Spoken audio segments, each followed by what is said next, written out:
በኢትዮጵያ የቲያትር ታሪክ ግዘፍ ነስተው ከሚገኙና ገናና ስም ካላቸው ጠበብት ዘንድ ይመደባል። ተወልዶ ያደገው የመጀመሪያና ሁለተኛ ደረጃ ትምህርቱን እንዲሁም የከፍተኛ ትምህርቱን የተከታተለው በአዲስ አበባ ከተማ ውስጥ ነው። በርካታ ቲያትሮችን አዘጋጅቶ ለመድረክ አብቅቷል። ላብነት ያህል ሀሁ በስድስት ወር፣ መልእክተ ወዛደር፣ መቅድም፣ ጋሞ፣ ቴዎድሮስ፣ ኤዴፓስ ንጉሥ፣ ኦቴሎ ካዘጋጃቸው ተውኔቶች ተጠቃሾች ናቸው። ኅዳር 10 ቀን 1932 ዓ.ም በአዲስ አበባ ከተማ ልዩ ስሙ አዋሪ አካባቢ ከአባቱ ከአቶ ስለሺ ማንደፍሮና ከእናቱ ወይዘሮ ውብሸት መኩሪያ የተወለደው መራሒ ተውኔት አባተ መኩሪያ አያቱ ወስደው ስላሳደጉት በእርሳቸው ስም እየተጠራ ማደጉን በአንድ ወቅት በተደረገለት ቃለ ምልልስ ላይ ተናግሯል። በኢትዮጵያ ቲያትር ህዋ ውስጥ ከግማሽ ምዕት ዓመት ለዘለለ ጊዜ ነግሶ ኖሯል። ቲያትር የነፍስያው ጥሪና እስትንፋሱ ጭምር እንደነበር ይነገርለታል። የካቲት 23 ቀን 1888 ዓ.ም በዳግማዊ አጼ ምኒልክ ጠቅላይ አዝማችነት በወራሪው የኢጣሊያ ሰራዊት ላይ ኢትዮጵያ የተቀዳጀችው ድል በየዓመቱ ሲዘከር በቴሌቪዥን መስኮት የምናየው የቅድመ አድዋ ጦርነት ዝግጅት የቪዲዮ ምስል ፈጣሪ አባትም እሱ ነው። እነዛ ለምድር ለሰማይ የከበዱ ታላላቅ ኢትዮጵያውያን አርበኞች ወራሪውን የጣሊያን ጦር ገጥመው ለማሸነፍ ያደረጉትን ታላቅ ተጋድሎና ዝግጅት ያየነው በዚህ ታላቅ የጥበብ ሰው አማካኝነት ነው። ጭንቀትና ብስጭትን አጥብቆ የሚጠላው የቲያትር አዘጋጁ ጋሽ አባተ ቲያትርን ሕይወቱ አድርጎ ያለፈ ራሱን ለሙያው አሳልፎ የሰጠ ለ50 ዓመታት ለኢትዮጵያ ቲያትር የጀርባ አጥንት ሆኖ የቆየ በኢትዮጵያ ኪነ ጥበብ ታሪክ ውስጥ አሻራውን ያሳረፈ በሙዚቃዊ ቲያትር ዘርፍ ፈርቀዳጅ ስራዎችን ወደ መድረክ ያመጣ ታሪካዊ ቲያትሮችን የሚገባቸውን ደረጃ ሰጥቶ የሚሰራ ታላቅ ጠቢብ ነው።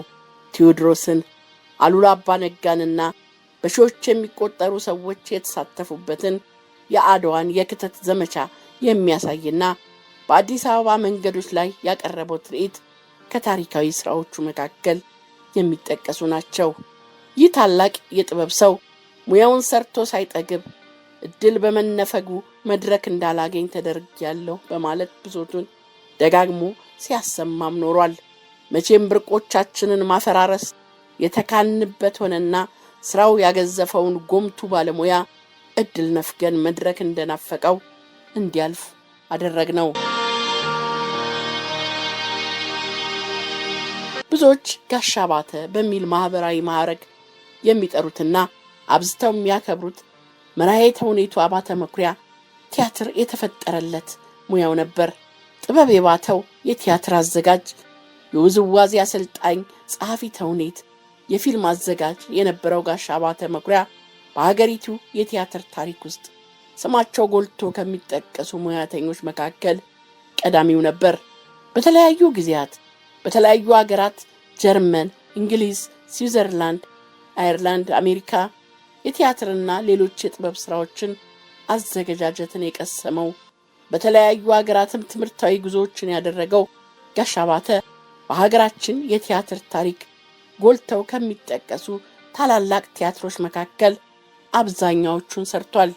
ሀሁ በስድስት ወር፣ አቦጊዳ ቀይሶ፣ መልእክተ ወዛደር፣ የመንታ እናት፣ መቅድም፣ ጋሞ፣ ኦቴሎ፣ ቴዎድሮስ፣ ሐሙስ፣ አሉላ አባ ነጋ፣ ያላቻ ጋብቻ፣ ታርቲዮፍ፣ ኤዲፐስ ንጉሥ፣ በሐምሌ ጨረቃ ጉዞ፣ አፋጀሽኝ የተባሉት ቲያትሮች ከስራዎቹ መካከል የሚጠቀሱ ናቸው።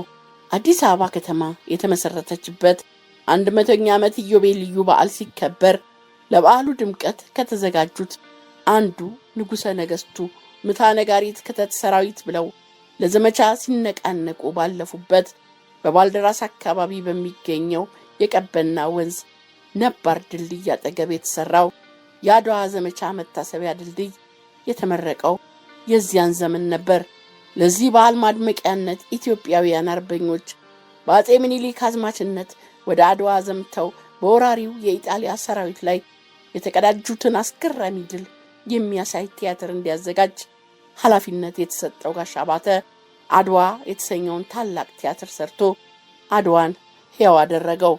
የክተት ስሪት በሚያሳይ መልኩ አምሳያ የተፈጠረላቸው ንጉሠ ነገሥቱና እቴጌይቱን መኳንንቱንና የጦር አዝማቾቹን ዘማቾቹን ሁሉም እየፎከሩ እየሸለሉ የሚያሳየውን የራስ አባተ ጦር ለፍተ ብለሃል እየተባለ በ400 ተሳታፊዎች የቀረበው ክዋኔ ለዘመን ተሻጋሪነት የበቃው በዚህ ታላቅ ከያኒ በጋሽ አባተ መኩሪያ ነበር።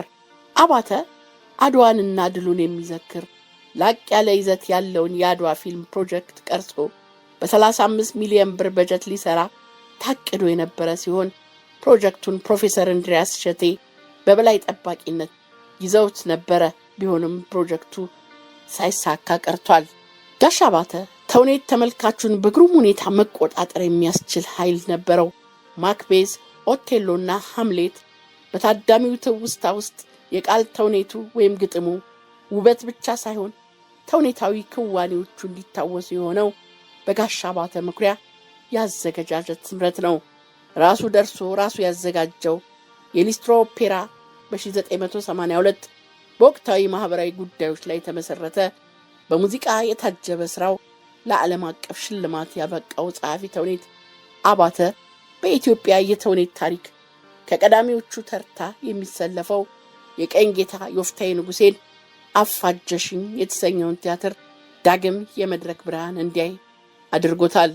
በዩኔስኮ አፍሪካዊ ተውኔትን በደብሊን ኢቢኤ ቲያትር እንዲያዘጋጅ የተመረጠው ጋሽ አባተ የጸጋዬ ገብረ መድኅን የዋርካው ስር ንግርት ያዘጋጀ ሲሆን በኮንቬንት ጋርደን ኦቴሎን ለማዘጋጀት እድልም አግኝቷል።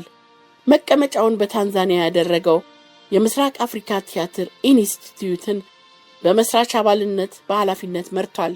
የመኩሪያ ቲያትር ስቱዲዮና መዝናኛ የተሰኘ ተቋምን መስርቶ ቲያትር ለልማት የሚባለውን የተውኔት አቀራረብ ፈለግ መሰረት በማድረግ ብዙ በማህበራዊ ጉዳዮች ላይ የተመሰረቱ ተውኔቶችን በማዘጋጀት ለመድረክ አብቅቷል።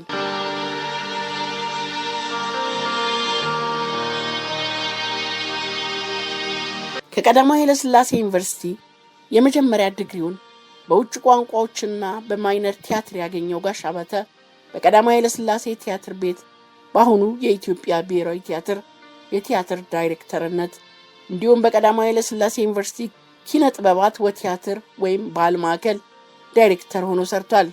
አባተ ከብሔራዊ ቲያትር ሌላ በሀገር ፍቅር ቲያትር፣ በአዲስ አበባ ባህልና ቲያትር አዳራሽ በአዘጋጅነት በጻፊ ተውኔትነትና መራሄ ተውኔትነት እንዲሁም በኃላፊነት ጭምር አገልግሏል። በአዲስ አበባ ዩኒቨርሲቲ በመምህርነትም ሰርቷል። የቲያትር አዘጋጁ አባተ መኩሪያ አሜሪካንን ጨምሮ በተለያዩ ሀገራት ተዟዙሮ ቲያትርን አጥንቷል። በማዘጋጃ ቲያትር ቤት፣ በሀገር ፍቅር ቲያትር ቤትና በብሔራዊ ቲያትር ቤትም በቲያትር አዘጋጅነት ለበርካታ ዓመታት ሰርቷል። ጋሽ አባተ ከዚህ በተጨማሪ ረጅሙን ሕይወቱን ያሳለፈበት የአዲስ አበባ ዩኒቨርሲቲ ቲያትር ጥበባት ትምህርት ቤትም በርካታ የቲያትር ባለሙያዎችን እንዲያፈራ ያደረገ ከፍተኛ የቲያትር ባለሙያ መሆኑን የሕይወት ታሪኩ ያስረዳል። ስለ ጋሽ አባተ ሙያዊ አስተዋጽኦና የተዋጣለት መምህርነቱ ብዙዎች የሚመሰክሩለት ሲሆን የሙያ ባልደረቦቹና ጓደኞቹ ጋሽ አባተን የሚገልጹት በተለየ መንገድ ነው። ከነዚህ የሙያ አጋሮቹ መካከል ፍቃዱ ተክለ ማርያም ስለ ጋሽ አባተ በአንድ ወቅት ተጠይቆ እንዲህ ሲል ምላሽ ሰጥቷል።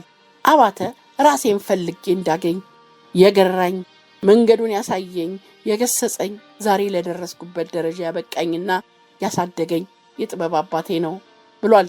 አባተ መኩሪያ ሙያተኛ ብቻ ሳይሆን ለሙያው ማደግም ሁሌ የሚጨነቅ የሙያውን ስነ ምግባር ጥንቅቅ አድርጎ የሚያውቅና የሚያከብር ብቁ ባለሙያ እንደነበር የሚያውቁት ብቻም ሳይሆኑ ስለሱ የከተቡ ሁሉ ይመሰክሩለታል። ጋሽ አባተ ከዩኒቨርሲቲው ኪነጥበብ ወቲያትር ከተባረረ በኋላ አዲስ በመቋቋም ላይ በነበረው የኢትዮጵያ ቴሌቪዥን በአዘጋጅነት ተቀጠረ። ቴሌቪዥን ስራውን በጀመረ ጊዜ የሚያስተዳድሩት እንግሊዞች ስለነበሩ ጋሽ አባተ ለ4 ወራት እንዳገለገለ ግላስኮት ቴሌቪዥን ኮሌጅ ውስጥ ገብቶ እንዲማር ወደ እንግሊዝ ሀገር ተላከ። በእንግሊዝ ሀገር ቆይታው ሚዲያና ኮሚኒኬሽን የተሰኘውን የትምህርት ዘርፍ አጥንቶ በቢቢሲ ጣቢያ ተቀጥሮ ለዓመታት ሰርቷል። ወደ ሀገሩ እንደተመለሰም በኢትዮጵያ ቴሌቪዥንና በሀገር ፍቅር ቲያትር ቤት አዘጋጅና አሰልጣኝ በመሆን ሰርቷል። ከዚያም የሲኒማቶግራፊ ትምህርት የመማር ዕድል አግኝቶ ወደ ጀርመን ሄዶ ትምህርቱን አጠናቆ ተመልሷል። ሰኞ ህዳር 10 ቀን 1932 ዓ.ም በአዲስ አበባ ከተማ አዋሬ ሰፈር ወለደው ታላቁ ከያኒ ጋሽ አባተ በዚህ ሁሉ የሙያና አገልግሎት ዘመኑ ሁሉ ነገሮች አልጋ ባልጋ እንዳልሆኑለት ይነገራል። በሚወደው ሙያ ለበርካታ ጊዜያት ተፈትኗል። ብዙ ተስፋ አስቆራጭ ነገሮች በተደጋጋሚ ያጋጥመውታል። እሱ ግን መሰናክሎቹን ሁሉ ተቋቁሞ በጽናት ቆሟል። ወደቀ ሲሉት እየተነሳ አበቃለት ሲባል ዳግም እያንሰራራ ከግማሽ ምዕተ ዓመት በላይ በሙያው እንደተከበረ ኖሯል። ለኔ መኖር ማለት ቲያትር መስራት ነው።